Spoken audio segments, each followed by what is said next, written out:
Namaste, dear friends, all esteemed guests and all viewers. It's such an honor to be here in front of all of you today, especially standing here as a unit commander of the premier law enforcement agency of Nasik City. Nasik City, our own metro, with its rich history, culture, religious heritage, the Devbhoomi, or the land of gods. Now, just a brief something about me. A civil servant by profession, I am committed to public service. But as a person at the core, I'm just the boy next door, born and brought up in a strict and cultured and happy middle-class family in Mumbai, happily commuting to school and college in public transport, trying to find jobs after engineering and MBA, and a brief stint of working in the public sector. Now, I'm thankful to God for this background and upbringing because it gives me strength and deeply influences my approach to life and work in leadership, policing, and citizen service.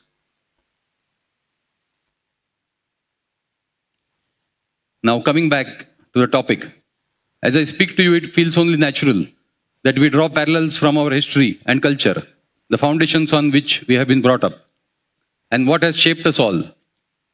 Nasik, the city of gods, the city we are currently in. Now, this is a place where Lord Sri Ram is supposed to have stayed in exile. This is the place, this is the land where he vanquished 14,000 evil demons and granted protection, abhay to the righteous.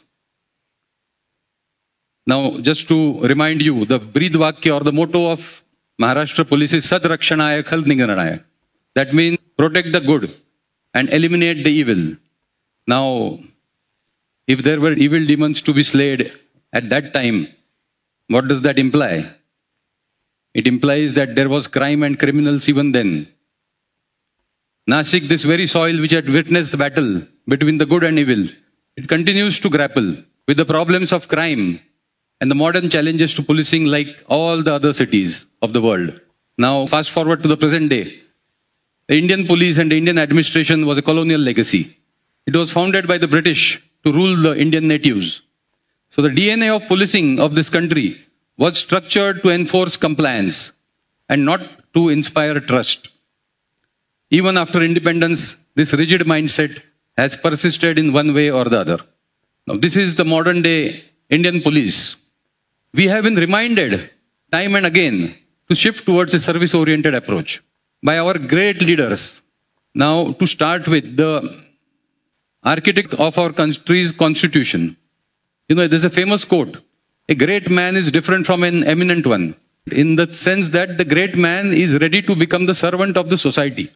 Now, the father of our nation, what has he said? That leadership at one time means muscles, but today it means getting along with people. Now, coming back to our Honorable Prime Minister, who in his vision of Vikasit Bharat says, in strong words, Vikasit Bharat is not just technological progress. It is about fostering a governance ecosystem that nurtures the dreams, aspirations, and hopes of every Indian, transforming the negative perception of government machinery into a system that actively supports its citizens. Now, coming back to the state of Maharashtra, in the words of our Honorable Chief Minister, Hum Shashak Nahi Sevak Hai. We have been experimenting with this simple yet powerful idea of citizen-centric policing. Powerful and simple only if done right and executed in a structured manner. We began by asking ourselves, what if we listened before we acted? What if we asked before we assumed things? What if we engaged rather than enforced? We came to design a straightforward, impactful three-step approach. Now, first step is listening to the people. So actively seek feedback from the people for whom you are going to work, whom you are going to serve, in the society that you are going to police. Then customize responses. That is the step 2. One size fits all approach cannot work. Every community, every locality, every area is different. Everybody has a different problem.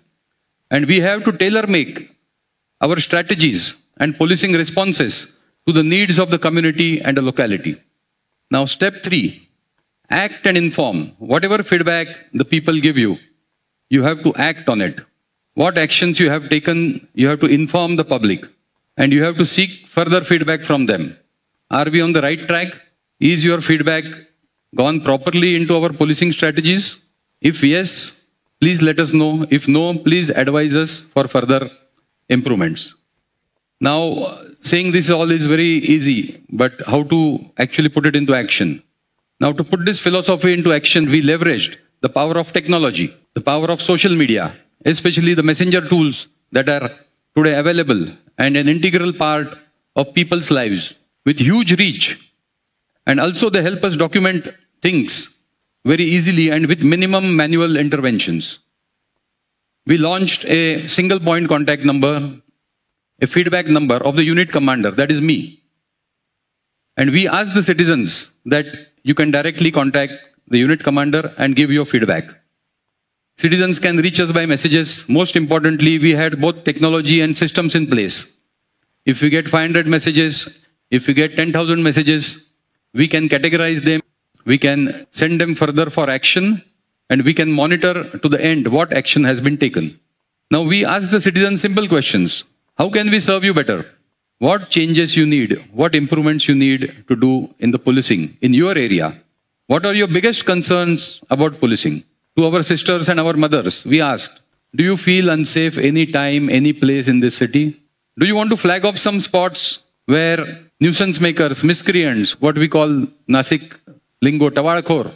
So please tell us the spots, please tell us the time, please tell us the issues. Then we ask them, do you come across any content on social media which glorify crime, which glorify criminals, and you don't know what to do? Then last but very important, something which all of you face, character verification and passport verification. We have asked the citizen, do you find any delay? More important, we asked them through our social media handles, was there any demand for money from any of our person? Now the response was overwhelming. We got a lot of feedback, and every message was not just a complaint, it was a voice for change. We took it as a voice for change. Now first things first priority was women's security. So we prioritized and compiled women's safety related message, all the messages that had come from women or related to women's safety. And then we devised some action strategies according to the issue. What is the issue? Which area it is? What days it happens? It happens on some college days, school days, or what area and what time? So according to the feedback, we devised our strategies. Now these are our Nirbhaya and our Damini squads. So we rejuvenated them, we gave them facilities, we gave them good manpower. And our Damini, Nirbhaya and Gunda squads, they swung into action on roads. In a city of around 2.5 million population, we have till date, we have taken a total actions of 11,830 actions in this field. Around 6,600 miscreants or eve teasers have been booked. We have helped around 177 women and children in distress. Our people, the Damini squads, the Nirbhayas, they have visited 1,150 schools and colleges. They have interacted with the girls there. They have interacted as their police didis or their police elder sisters and their police kakas or their police uncles. Now, we put these actions in social media through our handles. And not just that we got the likes, but we got a lot of boosted confidence from the citizens in Nasik, from the women in Nasik. We got more feedback from the women. And most important, we got a lot of blessings. We even encouraged women that you make your own videos about what you feel. You will create awareness among all the women. Now, one such video which was made by a women citizen for us about how exactly to reach Damini marshals in time of distress. It got an astounding 2.6 million views and 1.2 lakh people forwarded it, mostly women. It created a chain of awareness and a support system for women. Now, one of the most important nuisance that we saw, what the people gave us feedback in Nasik city was street crime, public nuisance. The tawalkhor, which was a local slang for miscreants. And we got a lot of feedback on that. Many women were contributing to this. When we asked them, where do you feel unsafe in the city? We started our Operation Road Dominance. Police station and crime branch teams swung into action. Now, as you can see, we have been rounding up people. For a perspective, a city of 2.5 million people, In 1 year, we have rounded up around 34,981 nuisance makers, and we have taken preventive action on them under the provisions of law. Now, the next thing was citizen services. Citizen services, what are the most important citizen services? Emergency response. You dial 112 and a policeman reaches you.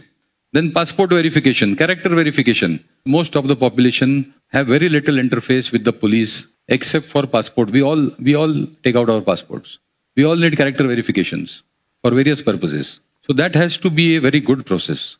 And maximum public interface where it occurs, we want it to be without any delays and without anyone asking you money, without any corruption. Now the average time taken for the citizen response, dial 112 is a centralized emergency response system. So in 2023, it was 8.36 minutes in Nasik city. We made some efforts and we got it down to 4.33 minutes, almost half of what it is today.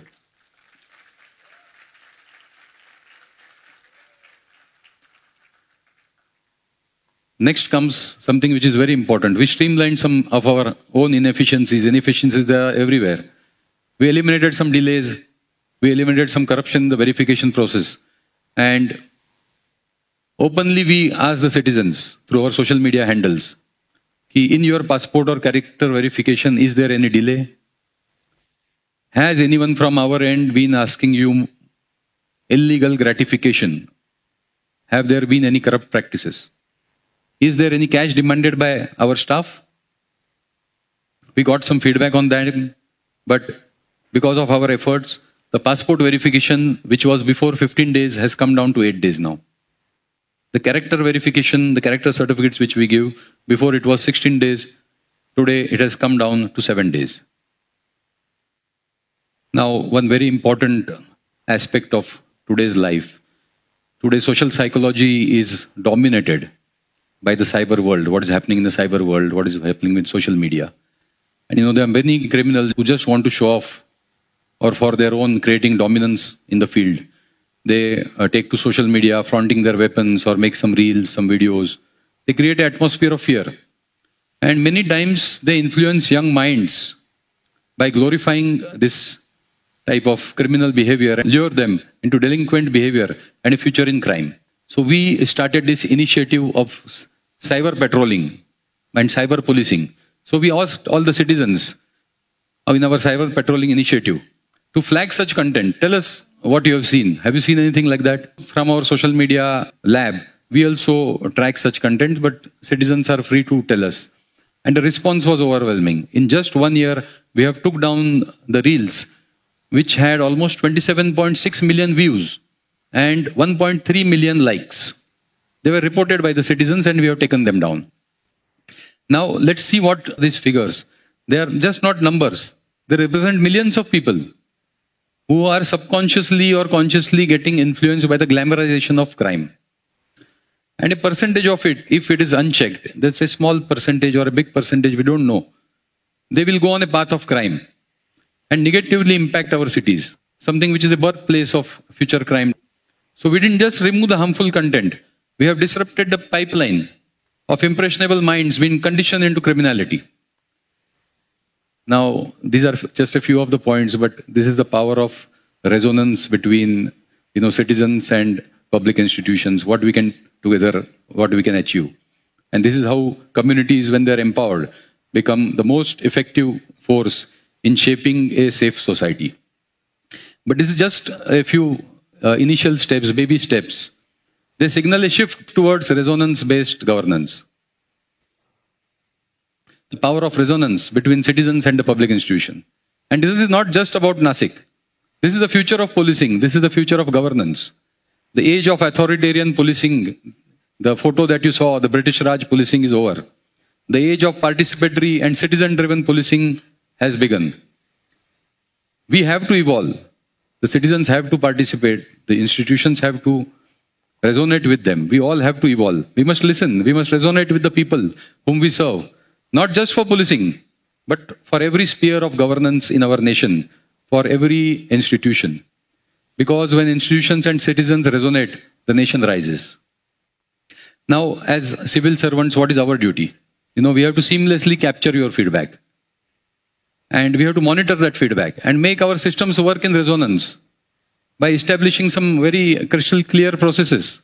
And most importantly, leveraging the easy to use technology, which has a huge reach today with the public and the social media.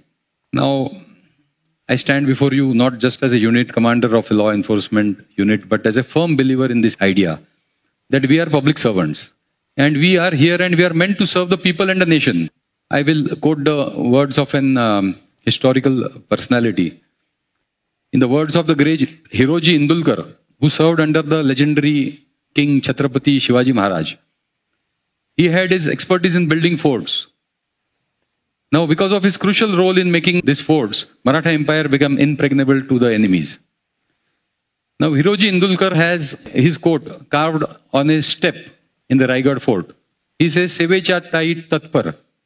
It means very clearly, prompt in service. And that is what we all have to be. To sum up, service approach creates great nations. So let's serve, not rule. Shashak nahi sevak. Jai Hind.